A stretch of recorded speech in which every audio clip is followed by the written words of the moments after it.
We are back. Happy New Year, everybody. It's been a little bit of a long layoff for us. Yeah. So we got a lot of great stuff to talk about this week. We're going to do a little postmortem on LAFCA Awards, on the Oscar nominations, the Golden Globe Awards, where things stand going into the Oscars. Those who have, of course, followed our little odyssey, the short that my wife produced, that I executive produced, writer-director Brant Anderson's live-action film Refugee was shortlisted for the live-action category, and we were not one of the five nominees. Close. To be shortlisted, I know I say this all the time. I'm not just being that, but I'm sorry. Yeah. That's a big deal. It is a big deal. And it was complicated, this whole way that the Academy with the voting and this and that, and we can poke around that as much as we want. But I got to say that issues that I didn't care for. Yeah. Well, we're happy to have been shortlisted. We're going to still get some mileage out of this film. People need to see it, and as soon as there is a way for our listeners to see it, we will make it known. Yeah. Otherwise, you can actually go to the Refugee short film page on Facebook, and I think there is a link in the DigiGods and DigiGods Facebook groups where I had posted that. So in any case, we were happy to be in the mix, and it was a thrilling moment. I have to say, it was the first time that I've ever watched the Oscar nomination announcement and felt invested in the moment as they're reading them off. And they go through them alphabetically, and it gets down to NEFTA Football Club, and alphabetically we would have been the next one. And I'm like, oh. Yeah. And then they said Saria, and I was like, oh, there it is. Whatever. I don't want to disparage any of the little movies. All the little movies. Yeah, it was a tough group. Yeah, I mean, 10 But there are very things going films on there that I feel like I can say anyway. I can say it. You know why I can say it? I can. You know why I can say it? Because I'm black. Because I'm black, I can say this. And if I were white, I couldn't say it. Brant Anderson, white dude. Yeah. Brant Anderson, a white dude making a movie about the Syrian refugee, this sort of Arab issue. There are these other films floating around the same sort of territory made by. There are two Tunisian Arabic language films that are nominated, which is unprecedented. Directed by people of native this, that, or the other thing. Native Arabic speakers. And in this particular era that we're in, lots of things get filtered through. True. I'll go through these filters. Yeah. Of perception and ideas and who can do what and why and all this kind of stuff. And sometimes it brings us to landing in some very odd places. Yeah. Places that I don't like personally. I'm not. So I'll put it this way. Years and years and years ago, Spike Lee said that Norman Jewison couldn't direct Malcolm X because he wanted to direct Malcolm X, but specifically he said it had to be directed by an African American person, black person. Norman Jewison said, "Well, that's ridiculous. I'm Norman Jewison. I can direct Malcolm X, and it'll be a wonderful film." It wouldn't be the same film. Wouldn't be the same film, but he deferred to Spike. He said, "But I want to see the film that young black man would make. I want to see that film. Yeah, but make no mistake, I can direct that movie." And I agreed with Norman, and I disagreed with Spike. Love me some Spike Lee, but Spike was wrong. Yeah, he was dead bang wrong. Glad he made that film, but I'd still love to see what Norman Jewison would do with the story of Malcolm X. Another one of our favorite films, yours and mine, of last year was Last Black Man in San Francisco. Yeah, which is co-written and directed by a white guy. Yeah, Joe, who basically in the movie has a black actor play himself. Yeah. Okay. Jimmy Fails. Yeah. Jimmy Fails. Yeah. So there are a lot of really interesting dynamics that are at play, but that takes us into another conversation with the Oscars. So first off, Golden Globes, I think Irishman Shutout hurts it really badly. Yeah. And 1917's two surprise wins are not surprising now. It's one of the top four. I mean, Joker got 11. And then you got three films that got 10. Once Upon a Time in Hollywood, 1917. And... Marriage Story? No, not Marriage Story. No, not Marriage Story. Hold on, gosh. Why am I drawing a blank here? Joker, 1917. Once Upon a Time in Hollywood. Oh, and The Irishman. And The Irishman is the other one got 10. Yeah, the Netflix. So basically, 4 films that got the same number of nominations, except for that one for Joker, which is really interesting. And so 1917 is clearly the dark horse that has kind of made its presence known late in the season. Yeah. But here's the interesting thing. So I'm reading after the Oscars came out, everybody's getting off all into their, Oscars so white thing again. Like we had a few good years where it just felt like, oh, so much diversity. And now they're like, oh, they're doing it again. No, let me point something out. Yes, true. Jennifer Lopez and Lupita Nyong'o and a lot of other people, a lot of Black and Hispanic and Asian colors, Awkwafina actors did not get nominated. True. A lot of women got shafted. Yes, true. I really expected something for The Farewell, but Yeah, Farewell. But here's what's interesting. I don't think that's the takeaway. I'd have loved for Eddie Murphy to get nominated. But you know what? Adam Sandler also didn't get nominated. Uncut Gems got totally shut out. Yeah, the Safdie brothers film. And here's the takeaway. This is what's interesting about those 4 films that I just talked about. The 4 most nominated movies, all of them 10 or more nominations. Once Upon a Time in Hollywood, Columbia Pictures. 1917, Universal Pictures. Joker, Warner Brothers. The Irishman, Netflix. Now, what's not there? An indie. There are no independent distributors or financiers anywhere in those 4. I have to go back and actually do the research, but I believe that may be the first time that has happened in maybe 30 years. And it's certainly the first time in like 20 years. Since 2001, the only major studio to have won Best Picture is Warner Brothers. They've done it 3 times: $1 Million Baby, the Ben Affleck thing, and The Departed. Yeah, right. Those are the only 3 studio released films. And Ben Affleck's thing you could almost call an indie because it kind of came to them that way. Argo. Universal has not won since 2001. Sony has never won a Best Picture in the years that they have owned Columbia ever. 1988. It's been over 30 years. Columbia is the second is tied with UA at 12 for the most Best Picture wins in history, and it won them all from the 30s through the 80s. 1987, when Sony took over the next year after they bought it from Coca-Cola, it went dry. Once Upon a Time in Hollywood could change that. It feels like the rise of the studios again. It could be a blip. It could be a one-off year. But maybe Netflix has lit a fire under the studios and made them think maybe we need to be making grown-up movies with real filmmakers again. Well, it's an interesting thing because both Netflix and Marriage Story, both Irishman and Netflix Marriage films, that conversation that we were having about a year ago that Steven Spielberg started, the conversation seems to have gone away. It's not a thing that we're talking about this year.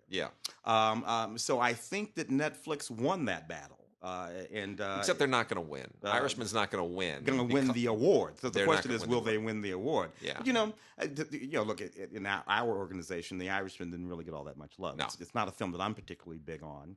For a whole bunch of reasons, but whatever with all of that. The Academy, though, is still kind of old school. Yeah. Now, as soon as I say that, I take a look and, Clint Eastwood, Richard Jewell. Yeah. That film got nothing either. Nowhere to be found at all. Well received critically, didn't do so well at the box office, though.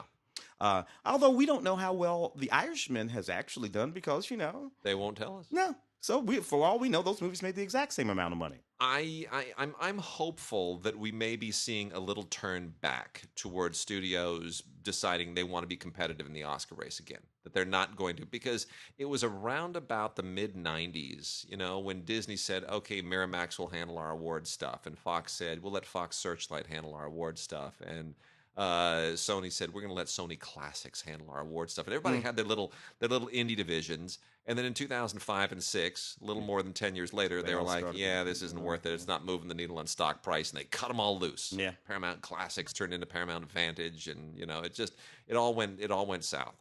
And I think now there's maybe a little bit of a turnaround. I think maybe they're looking at Netflix and they're saying, you know what, we can make these movies again and get a little bit of our reputation back because it can't all be comics. Look, the studios committed themselves to big tentpole summer movies. Yeah.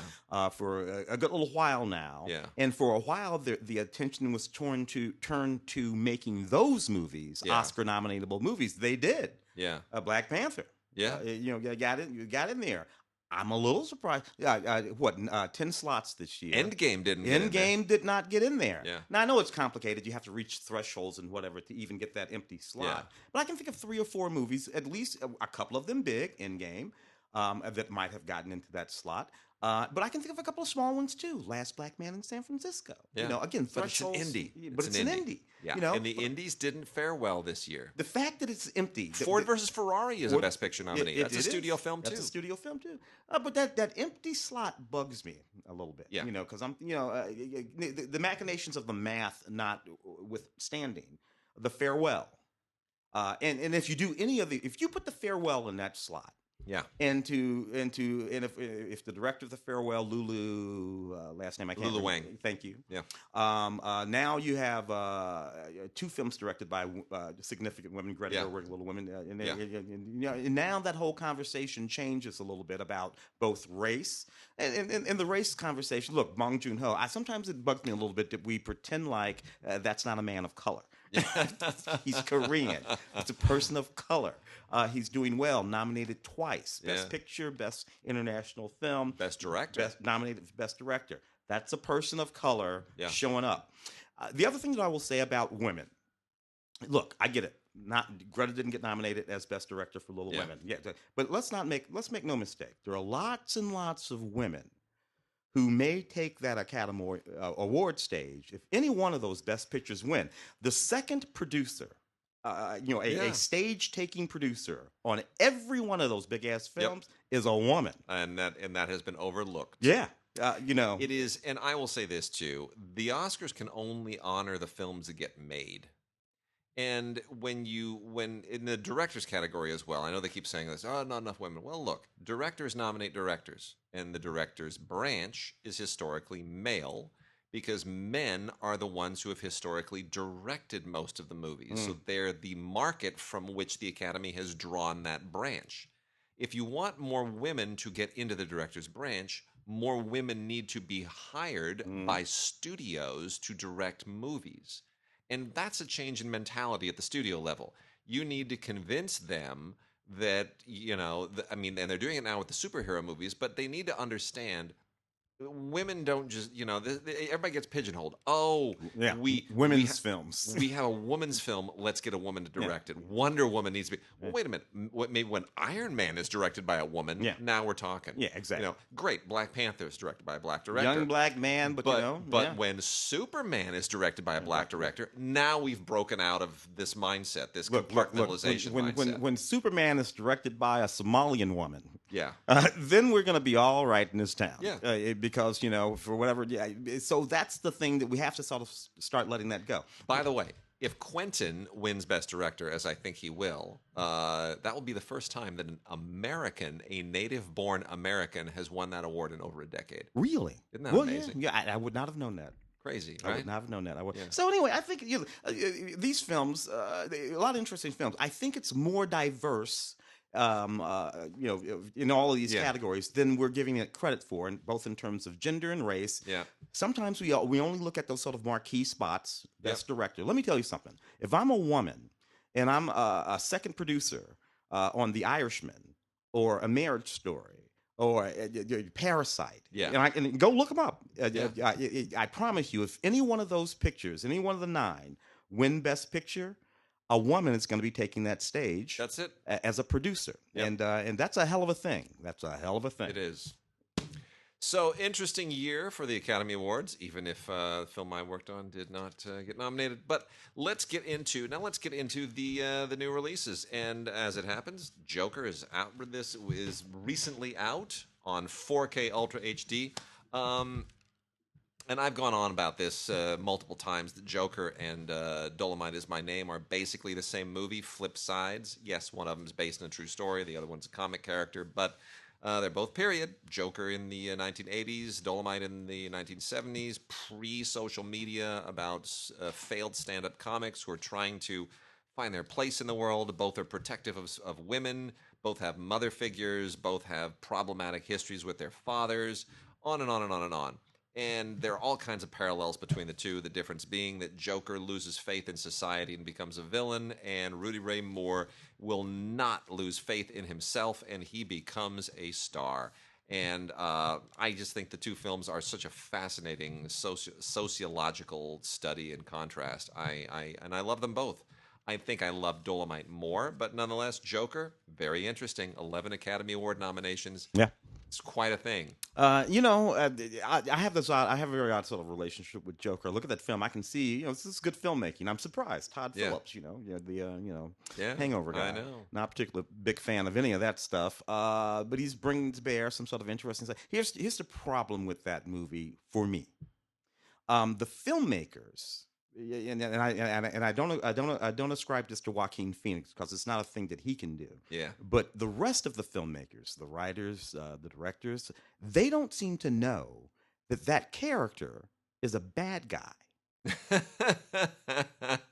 And to me, that's it's an odd sort of thing. The way that they construct and all of it, they don't seem to get that. No, he's the bad guy, and I know that that's just sort of a point of what to do, but I'm like, but you're supposed to know he's a bad guy. He doesn't know he's a bad guy. Yeah. But so anyway, interesting thing about that movie. He's the bad guy, folks. Here's also what's interesting is that both the Joker and Once Upon a Time in Hollywood borrow a great deal of inspiration from Scorsese and are nominated with him. Yeah. I mean, this is straight up Taxi Driver meets Yeah. the King of Comedy. Yeah. That's exactly what this is. Yeah. So I wonder how Marty feels about that. It's like Martin Scorsese movies got 31 nominations this year, but only one of them was directed by Marty. And oddly, the least interesting of them. Yeah, it's true. The least Scorsese-like of them. Anyway, I am a fan of Joker. I do think it is problematic in a lot of ways, maybe intentionally so. But I was certainly engaged by it, and I think it is subversive on a very compelling level. Yeah. Lots of interesting stuff on here, the making of, and alternate takes and costume tests and stuff like that. The 4K is very sharp, but it's a roughly photographed film. It doesn't sort of glow in 4K the way that other films do. Well, it's supposed to look like a film would have looked in 1973. Yeah. That's the way it's supposed to look. It's supposed to be gritty and grainy. It's supposed to look like 5 Easy Pieces or something like that. On another level, the Jerry Bruckheimer produced, Ang Lee directed, Will Smith starring, that used to be a trio that would have been a big hit. My goodness, what went wrong with Gemini Man, Mark? What seriously, Tim? What went wrong here? Well, how did it miss the mark? The sort of visual dynamic that they're going for, number one. So we have that frame rate as well as this technology, this younging down technology. The film is more invested in both of those things, the technology in general, than it is in narrative. The narrative of that film is you've seen that movie 1,000 times. Yeah. I think that was an episode of the younger guy going after 4 or 5 different television shows from the 70s and 80s had that as an episode. So there's nothing about the narrative that's all that. So now we're here to watch the movie, to literally watch the movie. Yeah. And I found myself watching this movie mostly concerned with how much that young Will Smith looked like young Will Smith. Yeah. And 5 minutes go by, and I'm like, oh wait, what happened? But because I haven't been paying any attention because I didn't care. Yeah. So when it comes down to the technology, folks, same thing with one of those Hobbit movies. That thing the first Hobbit. The first Hobbit. I'm like, come on, man, cut it out with the technology. So for me, the issue was this movie is way more concerned with that than it is with telling some sort of story that I care about. Yeah, the 60 frames per second is just not. It's not enjoyable. First, I don't want these people in the room with me. I want them on the screen. It's what I said on Film Week. I said, here's the problem I have with 60 frames per second. I can do that with my iPhone when I do video of my daughter. But I don't even want to see her in 60 frames per second. It's just, it hurts my eyes. You know, Yeah, there yeah. is a poetry to a lower frame rate, Yeah. and it's not arbitrary that they settled on 24 originally. It Yeah. really isn't. Y- It's they- where audiences responded, and there's something to that. Anyway, they've got a 4K special feature on here, all about the special effects, which is interesting. But the movie isn't really. There also there's an alternate opening and deleted scenes, and a lot of other featurette stuff. None of which is terribly interesting unless you love the movie. You know, deleted scenes are kind of interesting, but otherwise it looks great. Don't Yeah. get me wrong. It really does have a a spectacular vibe to it from a purely technical standpoint. But boy, not that pleasant. Look, I've never been a big fan of what I call movies that are incredibly present. Yeah, In the way that daytime television used to be years ago, before everything sort of changed. That incredibly present sort of feel doesn't feel like film. No. Doesn't look like film. Doesn't feel like film. Nope. Doesn't evoke the same emotional response. 24 frames per second. That's the way your human eye works. Maleficent, Mistress of Evil, the totally unnecessary sequel to the almost unnecessary original Maleficent retelling of the Sleeping Beauty story, one of the first live-action adaptations of the animated stuff that Disney started doing. Boy, I got to tell you, Angelina Jolie looks like she doesn't really want to be in this movie. Michelle Pfeiffer looks like she's glad for the paycheck. It is a beautiful 4K rendering, but you see all the effects and all the flaws in them, and they really rushed a lot of it. And I gotta say, by and large, the story here, pretty much the same story as in Frozen 2. I'm just gonna say, whatever's going on at Disney, there's a lot of cross-pollination on the storytelling, and I think that was a mistake. If you've seen this and you've seen Frozen 2, you go... You people need to change your offices. You need to mix it up a little bit.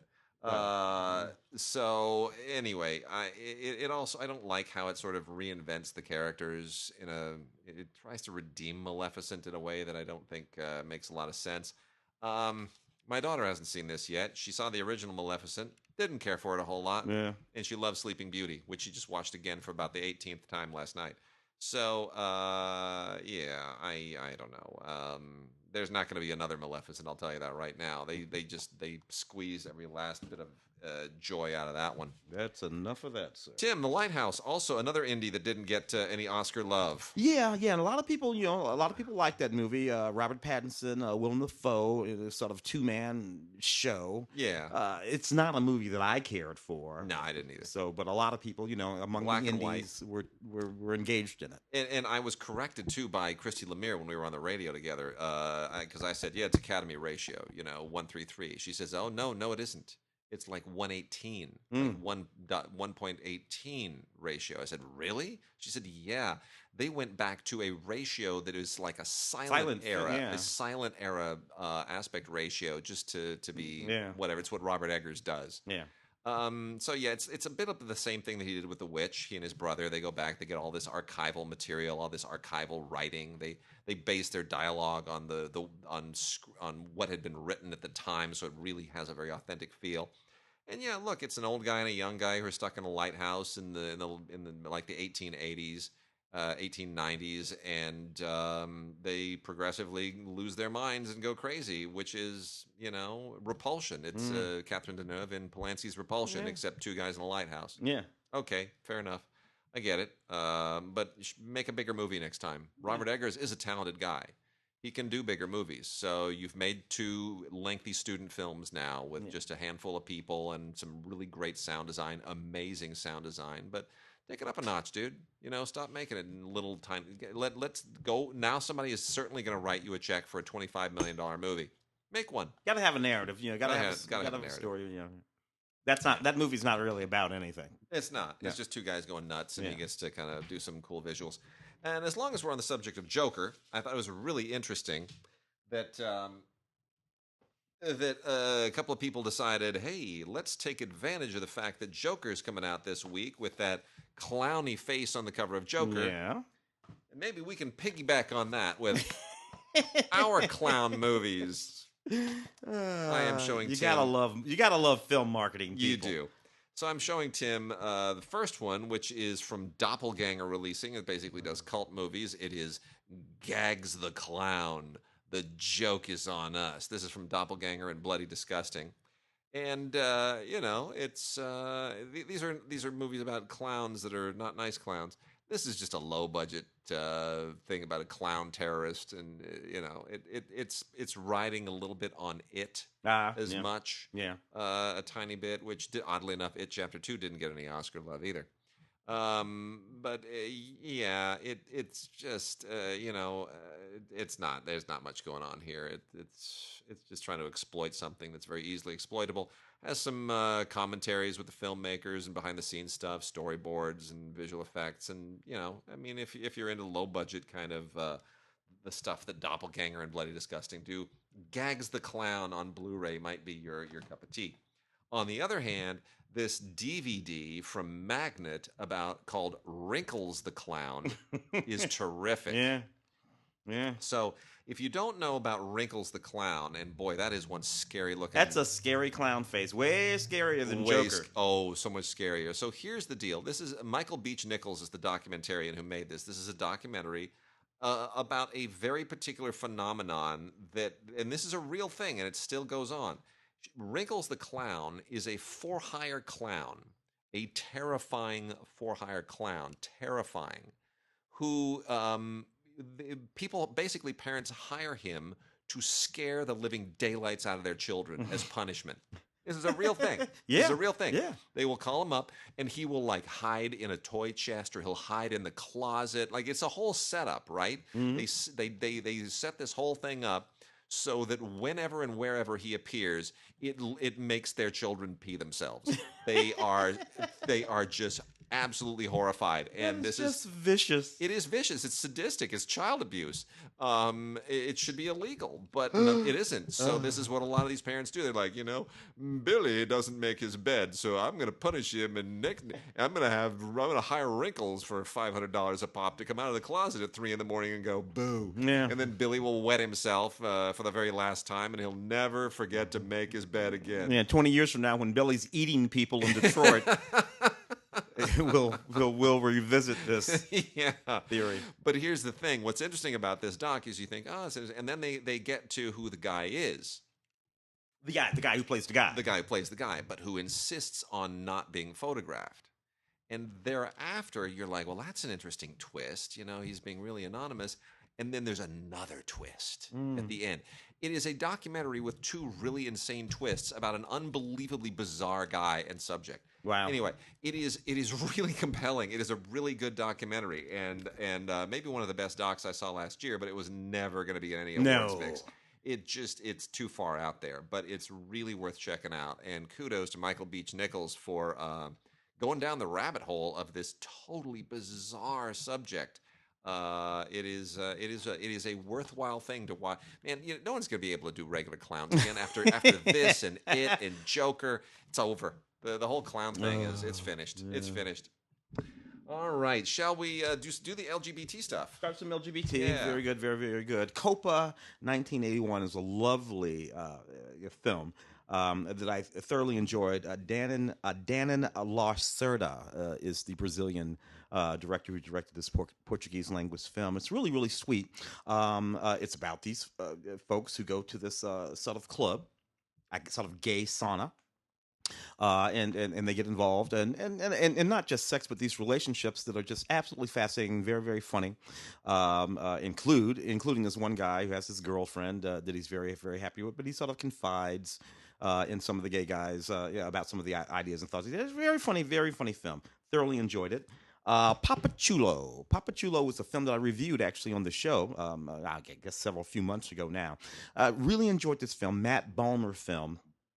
Matt, who happens to be from St. Louis, too, it's interesting. Alejandro Patino was a wonderful character actor in this film. Matt is this gay weatherman here in Los Angeles who goes through this breakup. He hires a handyman, this Mexican handyman who does not speak English, to come and do some work on his house after his boyfriend moves out, and he falls into this sort of funny relationship with this Mexican handyman who doesn't speak English. Oh, good You know, heavens. it's sort of it was sort of it was irritating at the time because they suggested that there were some things that were sort of insensitive about this film. This sort of well-to-do gay man hanging around with this sort of a Mexican handyman, and they said it was insensitive. I disagree completely. In order for a movie to be insensitive, it has to be ignorant of the things that it's doing. This is a film that's very Very aware, conscious. very conscious of the Yeah. content of the film, and it put it in there on purpose so that commentary could be made about it. And what I like about the commentary is it's done very subtly. Every now and again, Papa Chulo, Alejandro's character, will simply hear or see something that Matt Balmer's character does, Yeah. and he'll just roll his eyes in this particular way. And you know what? That's all the commentary you need Yeah. about the dumbass thing that the gay guy just Yeah. did. And it's just absolutely extraordinarily funny and poignant, and I like it a lot. Papa Chulo loved it a lot. Cousins. I love this film from TLA releasing. This is a really neat film. You have this young man who's living with his auntie in the countryside, and just having a perfectly lovely time in his life. And his auntie invites a distant cousin, another young man, to come and live with him. This kid is just getting out of prison and there's all kinds of. But you know what I like about this movie? There are no twists, no turns. It's not about one kid getting the other kid into trouble or anything like Right. that. They simply drift into this lovely relationship, surrounded by this loving auntie who helps them both sort of get their lives on track and pointed in the right direction. And not a mean or evil or scary thing happens in the whole damn movie. Yeah. It's just funny and romantic and sweet, and I like it a whole lot. You want to knock off a couple of those before we come No, back? finish it off. Finish that Okay, whole okay. bunch. These peculiar days. This is about 8 friends who travel out to a cabin in the woods to just sort of talk and explore themselves and see what the hell is going on. It's an adolescent coming of age story, and it's really sweet. As they're graduating from high school, and they stay in the woods and get involved and do some wacky things. And it's a little bit erotic, but again, that's not what it's about. It's really just a sort of sweet and lovely coming of age story that I actually rather liked quite a lot. Testosterone. I remember this film from 2004. Now this is a gay film. These kids aren't kidding around. It's a whole series of this film. This is Volume 4. It's from Daku. It's in the same vein as all the rest of the volumes of the films. Just a sexy collection of hot gay short films. A collection of short films around several characters as they figure out what's going on in their relationships. Fish Tank is one that's particularly good. I rather enjoyed that a lot. And The Handyman. Another very good film, all with different directors. Testosterone, a lot of fun there. Adam is another very good little film. It's about this teenage kid. It's kind of weird, kind of awkward. It's this last summer before high school starts, and his big sister, who's like this New York lesbian, and he goes to live with her for a while, and she teaches him the whole gay scene. And it's just a really sweet movie about a young man and his big sister sort of hanging around. Again, love and friendships and goofiness. I like this film again because nothing really happens in it. It's just about this young man coming of age. He goes and hangs out with his big sister and meets all of her films and sort of learns what it's like to be a young man coming of age, gay in New York City. Thoroughly enjoyable little film. Chloe Levine in this film, too. Thoroughly enjoyed her. Very good. All That right. takes care of that business. Let's get into. So we're gonna bounce back and forth between. We got TV and we got classic movies to round out everything else. And I'm gonna start with some Arrow releasing stuff. Boy, this is a real blast from the past. Jake Speed. Oh, Tim, do you remember Jake Speed? Oh, hell yeah. Okay, Jake Speed was one of a whole litany of films that came around in the wake of Raiders of the Lost Ark and Romancing the Stone. Oh my God, the Alan Quartermain film. Alan Quartermain films. There's a whole ton. There's just a whole litany of them, and this is one of them, and this is one of the funniest and cheesiest of them. This is such an insanely stupid movie, and yet it's somehow oddly compelling. This basically is the story of a woman who is kidnapped in Paris, and her family then hires a guy named Jake Speed, who's also the subject of a lot of these novels. And he and his sidekick find out that she has been kidnapped by white slavers and Yeah. taken to a war-torn country in Africa, where she is at the mercy of this lunatic played by John Hurt. That's pretty much all you need to know. Other than that, this thing is just completely unhinged and totally bananas. Jake is played by Wayne Crawford. It's like the only decent thing he ever did. I don't think he shows up in anything else at all. Those were all in the 80s, right? All those movies, the They're all in Quarterman, the they're all 80s. those. They're So all late, in the they all 80s. came out. There was a whole series of them sort of biting on the Star Wars films as well, Yeah. Ice Pirates and whatnot. On Road Warrior. Oh, and Mad yes, Max. and on the There's Road a Warrior, lot yep, of those yep, knockoffs too. yeah. This thing is just totally bananas. It's a real hoot. It's full blown exploitation film stuff. It's totally unapologetic. It doesn't even try to convince you that it just goes. It just says just throw caution to the wind. Will be completely bananas. And it's got a new interview in it with the producer William Fay. It's got it's a really good transfer, by the way. They did a 2K restoration of the original elements, which are from the original 35 millimeter interpositive. That's really really good looking. So they give it a real nice cleanup. Still looks like an 80s film, but it's really nicely cleaned up. And it's worth a look from a nostalgia standpoint alone. I think also from a nostalgia standpoint, it's worth giving a glance at the 10-year-old. I can't believe it's been that long now. Jim Jarmusch film Limits of Control, which is such a weirdly compelling kind of quasi noir. When Jim Jarmusch gets a bee in his bonnet to do something stylistic, he especially these movies about mysterious journeys, like Broken Flowers is another one of those with Bill Murray. This one's even more mysterious. This is Isaac de Bancole from Ghost Dog.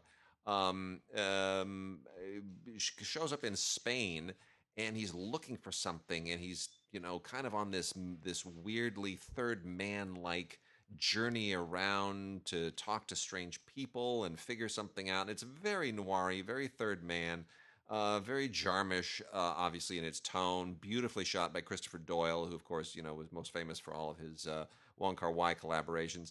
And it's got some really fascinating, funny, unexpected cameos that I won't name here.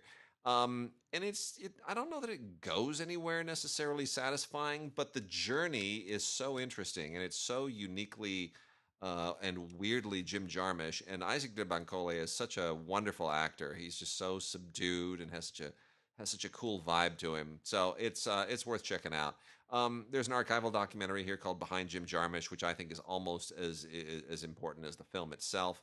A featurette on the locations and a lot of other really, really fun stuff, including a video interview with the guy who wrote Stranger Than Paradise, maverick filmmakers in recent American cinema, Jeff Andrew. And this is a good little indie to revisit from 2009. The real gem from Arrow this week, though, I gotta say, is 1972's Slaughterhouse-Five, made just 3 years after the publication of Kurt Vonnegut's book. And I think that matters. Slaughterhouse-Five is a really difficult story. A lot of people said it's an unadaptable story. And George Roy Hill, who was really in his element in 1972, he had done The Sting, he had done Butch Cassidy and the Sundance Kid, a lot of other great stuff. George Roy Hill was one of the hot directors in the early 70s. And this is literally the year before The Sting, but he's a hot guy. So George Roy Hill found a way to take this story that flips around in the universe and back and forth in time, because the character is, as he says, quote unquote, unstuck in time. And he found a way to tell this story in a narratively compelling way that was true to the book. And it's amazing. And it feels very much of its time and its era. I don't think you could do this film today. I don't think you could do right by the novel today if you were to try to redo it. It's really, really fascinating. It's got some wonderful performances in it. Michael Sachs, Ron Liebman, Valerie Perrine. It's just a superb movie. Stephen Geller gets a lot of credit for the screenplay as well. And tons of superb extras on this. They did a 4K restoration from the original camera negative that is simply to die for. Pilgrim's Progress, Playing Slaughterhouse-Five, is a video interview with Perry King that is really, really worth checking out. They also have an interview with Rocky Lang, Only on Earth, presenting Slaughterhouse-Five, whose dad, Jennings Lang, was the executive producer of the film. Unstuck in Time, documenting Slaughterhouse-Five, is a video interview with Robert Crawford Jr., who did all of the behind-the-scenes stuff. I mean, it's just really, it's a lot of really interesting stuff in here. And I especially enjoyed essentially Eternally Connected, Composing Slaughterhouse-Five, which is an interview with Daniel Schweiger, who is a film music historian that Tim and I actually kind of know from 25 years ago, 30 years ago, when we all wrote for the same publication. So kind of an amazing thing, and a reversible sleeve if you're into that kind of stuff and you want to switch up the artwork. So all of that from Arrow. Really, really interesting. Great month, getting very competitive with Criterion, which brings us to Criterion. Got 4 sensational Criterion releases this week, 2 of them foreign language, and 2 of them not. The 2 foreign language ones, we're going to talk about Pedro Almodovar, because he's in the mix again this year with the Academy Awards. All About My Mother. I still think this might be his best film from 1999. Absolutely a beautiful film. Gets the wonderful, wonderful Criterion treatment here, director approved. Tons of extras, interviews with everybody. Penelope Cruz and Almodovar's brother. Television programs with Almodovar and his mother from 1999. I mean, there's a 48-minute post-screening Q&A from Madrid just this last year. Really sensational. You will develop a love for this movie like you cannot imagine, and it is maybe Penelope Cruz's best ever performance as the nun. She is just absolutely wonderful. Cecilia Roth could have easily been a major Oscar contender this year in 1999. It's a beautiful film. Cannot recommend it highly enough. All About My Mother, Pedro Almodovar on Blu-ray from Criterion. And then I'm a little bit less enthused because I'm not such a Godard fan, but Le Petit Soldat, The Little Soldier by Jean-Luc Godard from 1963, when he was in his crucial early new wave element. Can't say it's as impressive as Breathless. This came right on the heels of Breathless. It was his second film. But he's definitely getting more political here. He wanted to get into the Algerian War, which of course was a thing in 1963. He wanted to comment on current events. And I think the film is it's a little too didactic to be successful as a narrative film, but that's Godard. And Anna Karina is wonderful here, his then wife, who of course would star in several of his films, who only passed away this last year. She really makes the film. It's worth watching more for her than for Godard. Also beautifully shot by Raoul Coutard, the legendary new wave cinematographer. And doesn't have a ton of extras. It's got an interview with Godard from 1965 and an interview with actor Michael Subor from 1963, and then a Godard audio interview from 61 that obviously predates this film. But I mean, for a Godard fan, it's crucial if you want to see how he developed as a filmmaker, being his second film, doubly crucial.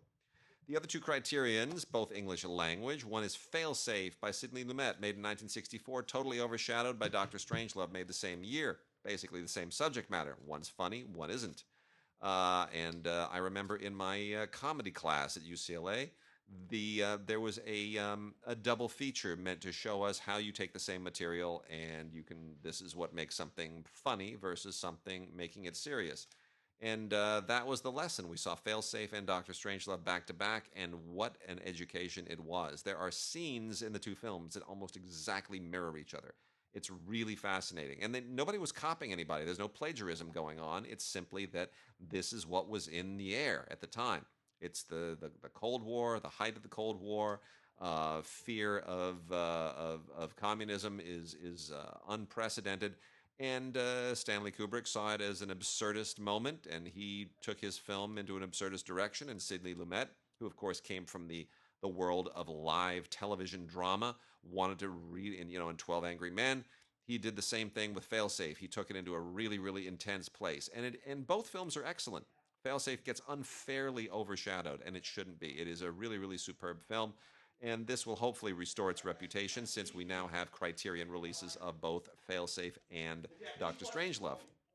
So This comes with some extras, audio commentary from 2000 with Sidney Lumet, who is now, of course, sadly deceased. A new interview with Jay Hoberman, one of the all-time great film critics, who talks all about this genre, and a short documentary called Failsafe Revisited, which has interviews with Lumet and screenwriter and Dan O'Herlihy, who's in it. There's also a very, very young actor in this, whom we would go on to know as JR or as Tony Nelson. Larry Hagman. Larry Hagman shows up in this, a very young Larry Hagman, and he's wonderful. Didn't Larry live more or less on your side of town for many, many years? Yes, he did. Yeah. You know what? He became famous in the vicinity because when he was retired, he was famous for his big anti-smoking crusade long before smoking was banned in bars and restaurants and everything else and planes.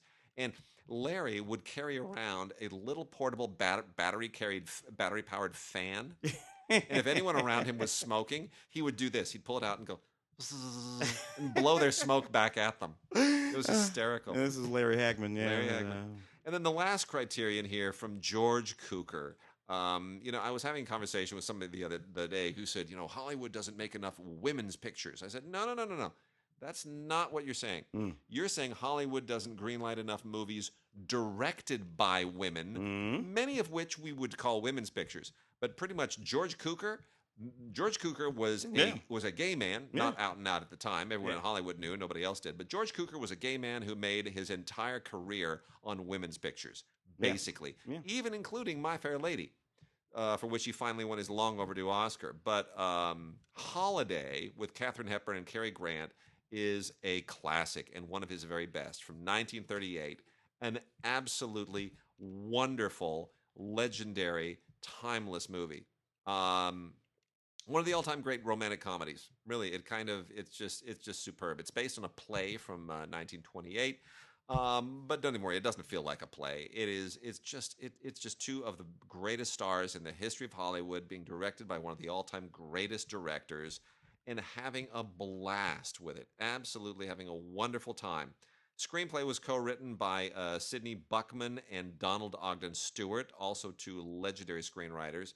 And what a fun film it is. You forget some of the other great supporting performances there are in here. You got Gene Dixon and Edward Everett Horton and Lou Ayres.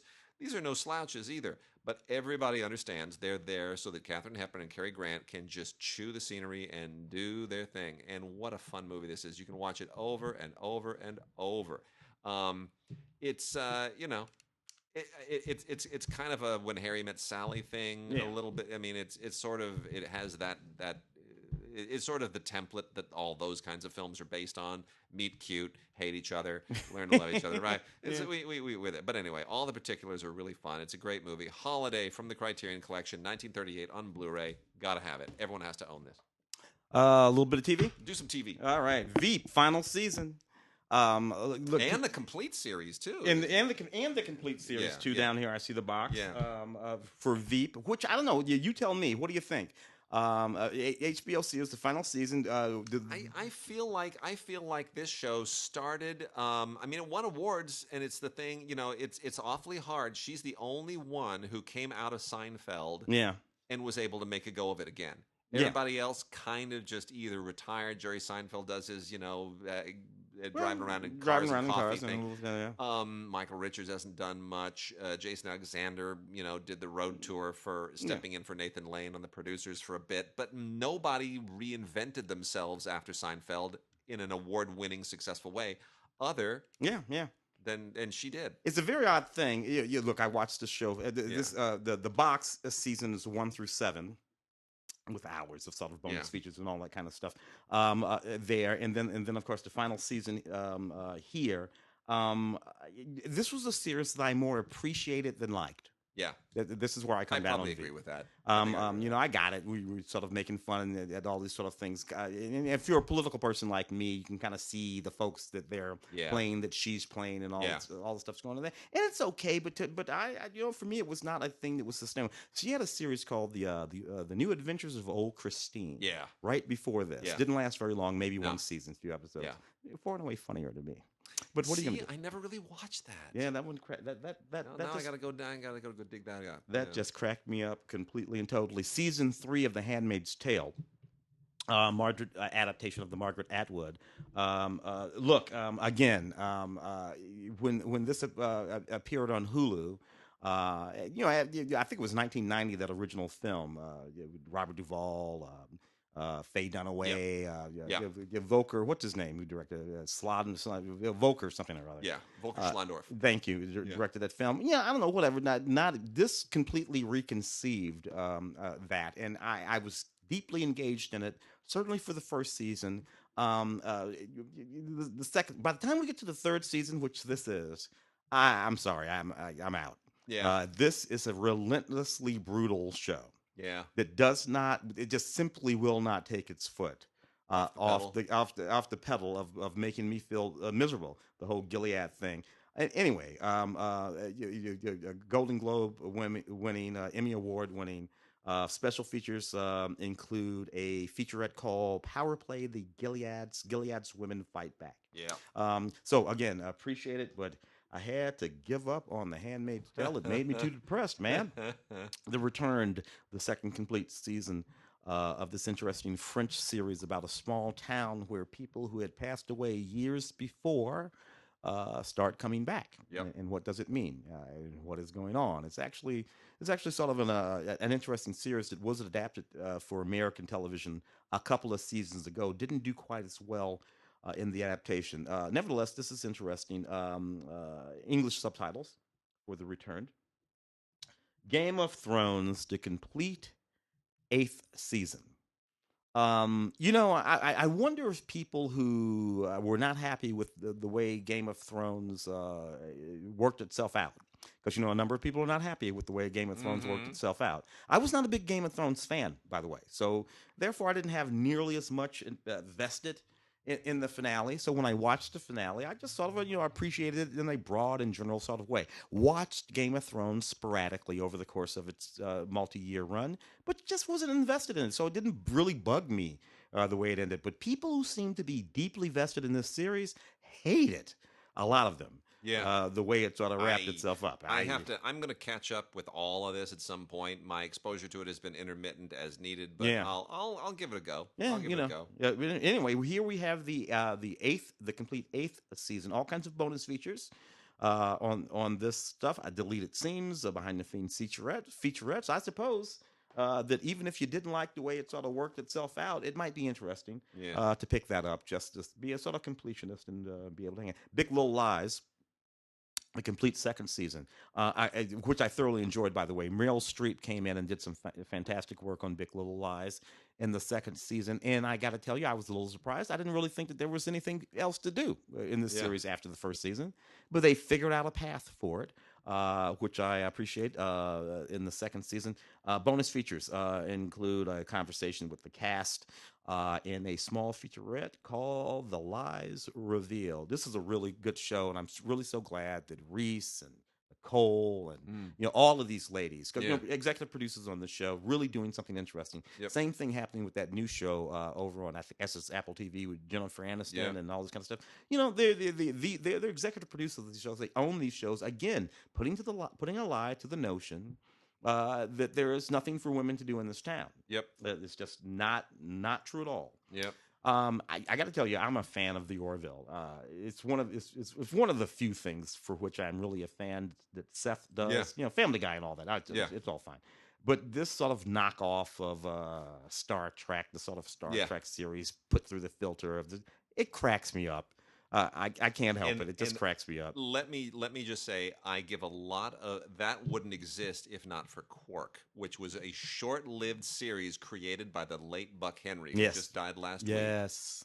And Quark, for those who don't know, and Quark's out on DVD. It came out years and years ago. It's only like 8 episodes. Quark was a Star Trek knockoff starring Richard Benjamin as the captain of an interstellar garbage scow. Had a Spock knockoff character on it. Had a couple of really hot twins who were clones. I mean, it was fantastic. No, he was making pointed fun, but having a good time. So much fun. Special features include deleted scenes and all kinds of gag reels and stuff like that, and some stuff from the Orville.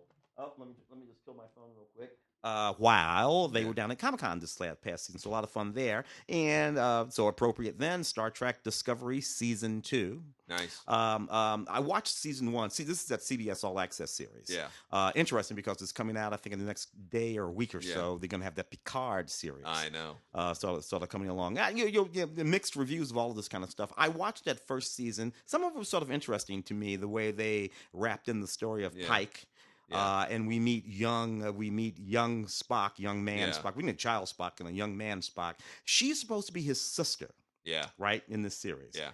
Interesting that she's human, raised by Yeah. Sarek and Spock and his family. Yeah. But she's supposed to be his big sister in the series. Yeah. She's Spock's older sister. Uh-huh. Yeah. I got a problem with that. Yeah. Because I've been watching this series for, in the context of the series. Yeah. And Spock never mentioned a sister. No. And I'm like, that's We're retconning a lot of stuff. Don't do that. Don't Yeah. do that. There had to be a way to look back over the history of this series, figure out somebody for her to be that Yeah. would make sense in the context of the history Yeah. of the series. That's all you had to do. Other than that, I rather enjoy what goes on in the series. But that notion bugs the hell out of me. Yeah. MacGyver Season 3. This is young MacGyver, of course. Yeah. You look, man, I can't help it. I'm one of these guys who like all of the sort of remakes of all the crap that I liked when I Yeah. in the 80s, the MacGyvers, the Magnum PIs, Yeah. all that kind of stuff. I can't do it. I can't do it. I cannot Yeah. watch some other guy who's not, Richard Dean, whatever his name is, Anderson, Yeah. running around pretending I to be agree. MacGyver. I It's just like can't do Magnum it. PI. Like, man, I'm sorry. You're not Tom Selleck. You can't be Magnum PI. I agree. But somehow they made Hawaii Five-O work with a different McGarrett. Yeah. And you It know was they not do Jack Lord. they do crossovers. You know that? Yeah, I know. Magnum PI. I know. That's what bugs the hell out of me. That Nevertheless, drives this me is the crazy. third season of the MacGyver, of the new Yeah. MacGyver. I suppose it's all fine, but it's not something that I watch, so I'm Yeah. not going to pretend like I do. Krypton. The complete second and final season of Krypton. This was a lot of fun for me, actually. I rather enjoyed this when it was on. I'm getting phone calls left and right over It's here. okay. You're popular. I rather enjoyed this. I like the reappearance of the young General Zod, on his ruthless mission to Yeah. rebuild Krypton, all kinds of stuff. This is among the many Superman things that are sort of happening right now. This Krypton series was one that I thoroughly enjoyed. All right, I got 3 from the Warner Archive Collection, all new to Blu-ray. They're doing a lot more Blu-ray direct from Warner Archive, and it's great, and I'm thrilled. 2 from the 50s, 1 from the 60s. I'm going to start with the one from the 60s because it's such a 60s movie. It's just so incredibly 60s.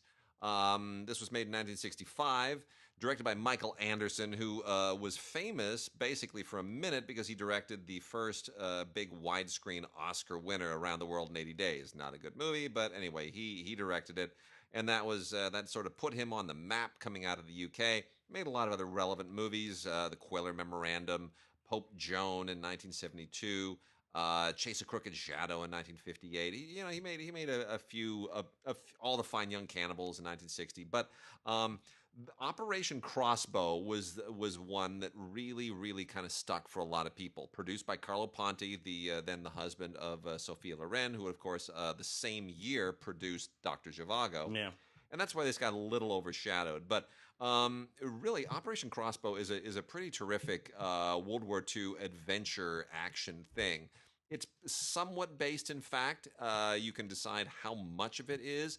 But George Papard and Sophia Loren, married to the producer, are just a superstar couple. They're really fun. And Trevor Howard and John Mills and Tom Courtenay all show up and Anthony Quayle in supporting parts, who've all, of course, shown up in a lot of David Lean movies and did this same year. Tom Courtenay, of course, was in this and in Dr. Zhivago, so I think he probably got a discounted rate from Carlo Ponti, who was, whatever. But anyway, this is it's a pretty fun film. It's a pretty fun, action spy thing, and it's kind of in that same vein with Where Eagles Dare and The Dirty Dozen and all the guys on a mission stuff that was really big at the time. And it's a little shorter than most of those movies. It's only 116 minutes. It's worth a blast. Yeah, that's what I'm talking about. Here's a really interesting one from 1956, an RKO film called Great Day in the Morning, which kind of probably has fallen off a lot of people's radar. But what's interesting about this is it's directed by Jacques Tourneur, but it's a noir set in the West. Now, Jacques Tourneur, one of the all-time great noir directors, but what he does is he basically takes a scenario from the Old West, right on the set in Denver, Colorado, right before the Civil War is going to break out, and he turns it into a noir. Yeah. And it's great. You've got, you have all of the tension, the pre-Civil War tension, abolitionists and Southerners who are in the town. They're in Denver. Denver was very much a divided town, a frontier town, kind of on the outskirts of the war. Yeah. But the war was being fought internally by the residents. Yeah. And Robert Stack. Oh, Virginia Mayo. Virginia Mayo is great. Yeah. She's terrific. But Robert Stack wants none of it. He wants gold. And that's the only reason he's there is for gold. And all these interesting tensions and all these interesting kind of Maltese Falcon type figures like Raymond Burr show up. And Raymond Burr is fantastic. He's just, his name is Jumbo Means. Yeah. What a great name. Well, I tell people all the time, I have to remind people all the time, students anyway, that noir is not a genre. Noir is a style that you can apply to any genre. That's it. There's noir horror films, noir westerns, noir, all kinds of them, all gangster films. Yeah. It's terrific. It really, really is terrific. It's a wonderful rediscovery. And it's beautifully shot too. It's worth finding just so that you can get your Jacques Tourneur IQ up and running. It's really terrific. It has some good special features on it. Some MGM shorts that are really, really fun. The Ship That Died, Strange Glory, The Face Behind the Mask, and The Magic Alphabet. Great Day in the Morning. Great title, by the way. Great title. And then here's the real gem for the Warner Archive releases this week. Gosh, what an amazing movie. The Bad and the Beautiful, one of the all-time great MGM non-musicals. MGM did not only make musicals, and in 1952, they made one hell of an amazing movie directed by a guy who is widely known for only musicals, Vincent Minnelli. Vincent, yeah. What a great thing this was, though. Let's take Vincent, give him a non-musical, and let's just let the world see the inner guts of Hollywood in their most horrendous, just bare it all. Yeah. And let's get this out of our system. Oh, dude, Lana Turner. Oh my gosh. It is just this really, really, I mean, it comes 2 years after Sunset Boulevard kind of opened the doors to say, we can let the world see how awful this business is. It's a movie about Hollywood. It's about a producer. And his manipulations of Kirk Douglas. Everybody. Yeah. Kirk Douglas playing this just absolutely brutal, ruthless, take no prisoners guy. And what he does and the enemies that he makes, and everyone hates him. It's just fantastic. He will do whatever it takes to get the film made. Everybody's in this movie. Walter Pidgeon, Dick Powell, Gloria Graham, so good. Gilbert Rowland, Leo G. Everybody. It's so good. Yeah. It's just so good. And produced by John Houseman, who would go on to be, of course, a great actor in and of himself and an Oscar nominee, but just superb. The Bad and the Beautiful. One of the all-time great inside Hollywood movies. Kirk Douglas, Lana Turner, Dick Powell, and Walter Pidgeon. Yeah. And then want to get into some film movement Blu-rays, too. Classics. One of them, I'll do the two Studio Canal ones first.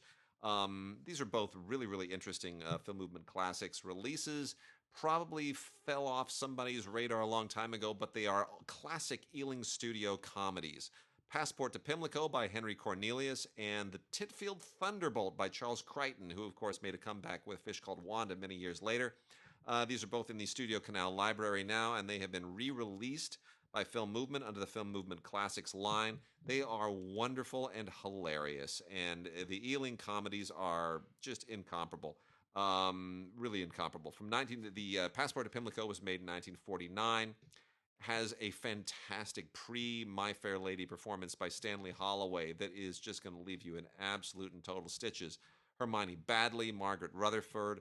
These are all wonderful, wonderful performances, and the movie is so funny. Written by T.E.B. Clarke, and it's just great. It's all about an unexploded World War II bomb that explodes many, many years later and reveals something that winds up setting off this bizarre series of events that it just gets so absurd. It just gets funnier and funnier.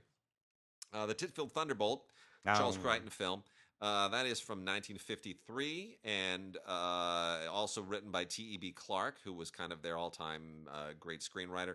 Shot by Doug Slocum, the great British cinematographer, who would go on to do Raiders of the Lost Ark, and it's at least 2 sequels. And this is all about British Railways closing a particular branch line and really upsetting the residents who decide they're going to reopen it. Yeah, and run it themselves. That's so funny. Once again, a simple event that turns into an outlandish series of unintended consequences. Two really terrific films on Blu-ray: Passport to Pimlico and The Titfield Thunderbolt. And then the last of the film movement ones, and I'll turn this back over to Tim, is The Tiger of Eshnapur and The Indian Tomb. This is a classic two-film epic by Fritz Lang that is extraordinary. He made this in 1959, long after what should have been his heyday. But it's this amazing adventure epic set in India, but made in Germany, and he had written it during the silent era and held on to it. And it's just the backstory of this is really extraordinary. And you learn this in the audio commentaries from David Callett, who I just adore. There's also a documentary all about it. Gets into these details. The Indian Epic, it's called. And it really is. You've got to just watch this. It puts Indiana Jones and the Temple of Doom to shame. It's sort of in the same milieu, but not. And Deborah Paget, who plays this dancer, is wonderful in this. Really a fantastic adventure epic. It is 203 minutes all in between the two films. And it is superb, and it's on Blu-ray from Film Movement Classics. And thank you, Film Movement, for doing this. What a wonderful, wonderful thing to get on Blu-ray at the beginning of 2020. Outstanding stuff. A little bit more TV. Yeah. I came to this series, this Kevin Bacon, Aldous Hodge series, City on a Hill, Showtime series. Kind of late. Thoroughly enjoyed it. It's set in Boston in the early 1980s. It's about a young DA goes to Boston, to do his thing, and he just finds a city that's rife with all kinds of corruption, racism, this, that, and the other thing, and it's all about how the city tries to eat him and how he tries to push back against it. It's really, really good movie. Kevin Bacon playing this young cop. Family story. It's just an outstanding dramatic movie. Love that it's set in the 90s. It has that sort of 90s look. Everybody wearing those double-breasted coats and that feel. And I don't know, it just resonated with me deeply. In terms of memory. Special features on each one of the episodes, including episode 3, in which Kevin's wife, Kira Cedric, directs. Fantastic. I'm glad she's doing that now. The Loudest Voice in the Room, interesting. Bombshell is a movie that's roaming around out there right now, doing Oscar season. A couple of decent nominations for Bombshell. There, of course, Charlize won a Golden Globe for her portrayal. So this movie, The Loudest Voice in the Room, is about Roger Ailes. With, of course, Russell Crowe playing Roger, John Lithgow. John Lithgow, yeah. In that Who is movie, the better Ailes? You're far and away Roger. Yeah. Far and away Russell. I'm Yeah. sorry. Far and away Russell. More foreboding. It has a lot of it has to do with the filmmaking too. Because I always felt like John Lithgow was not playing Roger Ailes so much as John Barrymore. Yeah. Well, and frankly, looking like John Lithgow in a Roger Ailes suit. Whereas Russell in this film is kind of disappearing into it a little bit. But besides that, this is a far and away better film or series or whatever you want to call it. In any case, special features includes creating the loudest voice. This film I think is a better movie than Bombshell for a couple of different reasons. Not just because that film is told from the perspective of the women, and this one is not really told from anybody's perspective. It's more of a sort of third person kind of thing.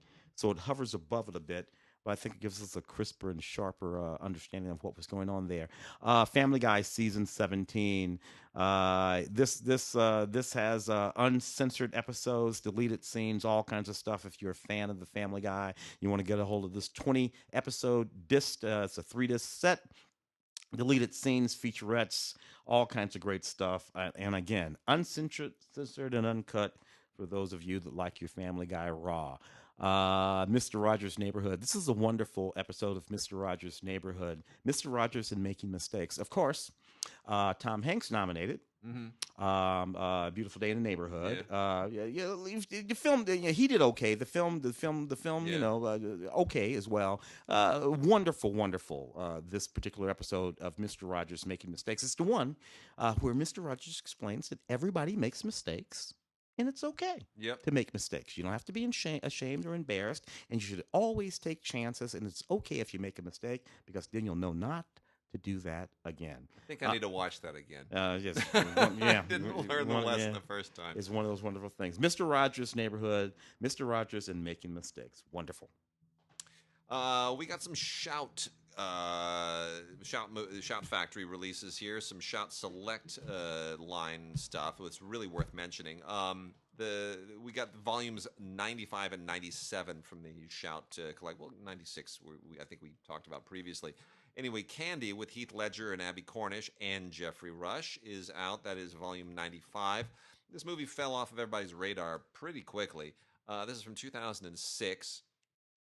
Probably worth checking out again. It's one of Heath Ledger's more interesting kind of self-destructive performances, and especially considering how he died, it is a little bit eerie to watch. He's kind of a reckless bohemian guy, and a poet, and he falls in love with Abby Cornish, and it then devolves into drug addiction and some other stuff. Really interesting audio commentary on here from Neil Armfield and Luke Davies, the writer-director team. And a couple of featurettes, but it's interesting. It's a worth rediscovering film, and I'm glad they brought it out again. It's a very, very good performance by Ledger, and I'll leave it at that. But knowing what happened, it's quite a sad film to watch. Yeah. The other one is Brewster's Millions, which is getting redeemed. The 1985 Richard Pryor film that did not get well reviewed at the time. Yeah. But you know what? Here's the thing: Brewster's Millions.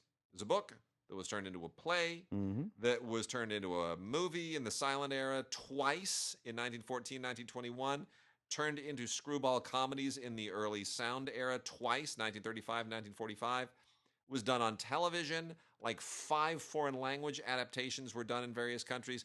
Brewster's Millions is such a great premise. This thing has been done to death, and I'm expecting that it will be done again very, very soon. It's been too long. 1985. It's over 30 years ago. It's time that we have another Brewster's Millions, and I guarantee you it'll happen again.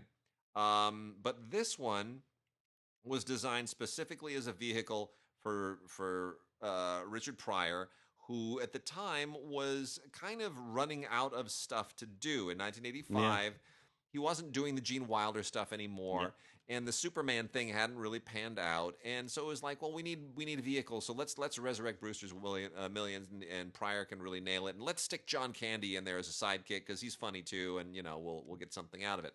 Now the whole angle here, it's a great conceit, which is that he's a guy who is just an ordinary guy who has received a huge inheritance, but there's a hitch. He has to spend an enormous amount of money, in this case $30 million, in 30 days, in order to inherit $300 million. Now, here's the problem I've always had with the premise. If somebody gives me $30 million and says, you got to spend this in 30 days to inherit 300, I'm saying, no, I'm good with the 30. I'm good with the 30. I'm just going to fail at that. And, oh, darn, I didn't get the 300. But you know what? I got 30 million. I'm good. Thanks. Well, there are all kinds of wacky caveats and stuff. You can't tell anybody. So he looks like this some and people try to stop him. Like they're losing their minds. It's like, what are you doing? You're John Candy. He's losing his mind. He's hysterical in this. I mean, so even though the premise is ridiculous, even though it's always been absurd, it does let comics be comics. And I will say this: people were too hard on this in the '85. Oh yeah. They were way too hard on this. I like that movie. I saw that movie in theaters when it came out. I did thought it was too. Quite shocked. Who plays the female? Was it Troy Bear? Was it Radon Chong? I can't remember who it was. It was Lynette McKee. Lynette McKee, of course, who had been in Any Which Way But Loose. Yes, and she's also in Malcolm X. Malcolm X. Yeah. So it was really and she's wonderful. Yeah. Whatever happened to her? She's absolutely wonderful. Yeah, Jerry Orbach shows up, and Hume Cronin. I mean, they got all kinds of interesting people who show up. And what's really fun here is Walter Hill directed this. As long as we're talking about Vincent Minnelli stepping outside, like Walter Hill, the guy who makes shoot Last Man Standing. No, let's let him show his lighter side. And you know what? It's fine. It's not brilliant, but there are scenes that are incredibly funny in hindsight. And I think people were much too cruel to this film at the time. Joel Silver and Lawrence Gordon produced it. Two guys known for action movies. I mean, they just got all these action movie people and just let them go a little bit light. And it's really fun. I thoroughly enjoy it. New audio commentary with William Bibiani and Whitney Seibold, hosts of the critically acclaimed podcast. And then an interview with Herschel Weingrod, screenwriter. And they also include the 1945 Dennis O'Keefe and Helen Walker version of the film, 79 minutes long. Which was the last one before this. If you want to see the 1935 film or whatever, you have to find it elsewhere. But it's fun. So Brewster's Millions. Also from Shout Factory, we got the Universal Horror Collection, Volume 3. This is a lot of kind of Universal Horror branded films that people have otherwise forgotten about. They're not so great, but if you're into the genre, it's worth checking out. Tower of London, Man-Made Monster, Horror Island, and The Black Cat. The Black Cat's probably the best of these. Basil Rathbone and Bela Lugosi kind of hold it down. Basil Rathbone and Boris Karloff are also quite fun with Vincent Price in The Tower of London. Lon Chaney Jr., Man-Made Monster. Horror Island is probably the least interesting of them, apart from the fact that it co-stars Leo Carrillo, the Mexican actor who was very much a big philanthropist and conservationist at the time. And there's a beach named after him just a little bit north of here, the Leo Carrillo State Beach. So that's interesting to always kind of rediscover some of those figures. Also, the very underrated Dracula, starring Frank Langella. Oh, my favorite Dracula performance of all. Frank Langella is amazing in that 1979. film. 1979, yeah. You know what else is amazing? Yeah. The John Williams score. Oh, yeah. It's a great score. Great cinematography, great production design. If you've never seen that film, the end of that film, when Dracula, meets the demise that he always meets at the end of every film, so I'm not... it's just absolutely astounding. On the ship of that desk, the deck of that the ship. Oh, it's just beautiful. It's fantastic. You got a great commentary here, a new commentary by film critic Konstantin Nazar, which is really terrific. That's on disc 2, which is the theatrical version, and then on disc 1, which is the 1991 director's cut. John Badham did a director's cut? Are you kidding me? Yes, he did. You get the actual commentary by John Badham, as well as a new interview with John Badham, who is just so much fun. One of my favorite John Badham quotes is one that Ray always brings up, which is that John Badham said, "Anybody tries to call me an auteur, I'll kick him in the ass." He didn't want to be called an artist. Yeah. John Badham wanted to be known as just a guy that made movies. He's a workaday guy. And Doc Hollywood. His book is terrific. Anyway, John Badham, 1979. This is right before he really launched. He had a great year just a couple of years later when he did War Games and Blue Thunder in the same year.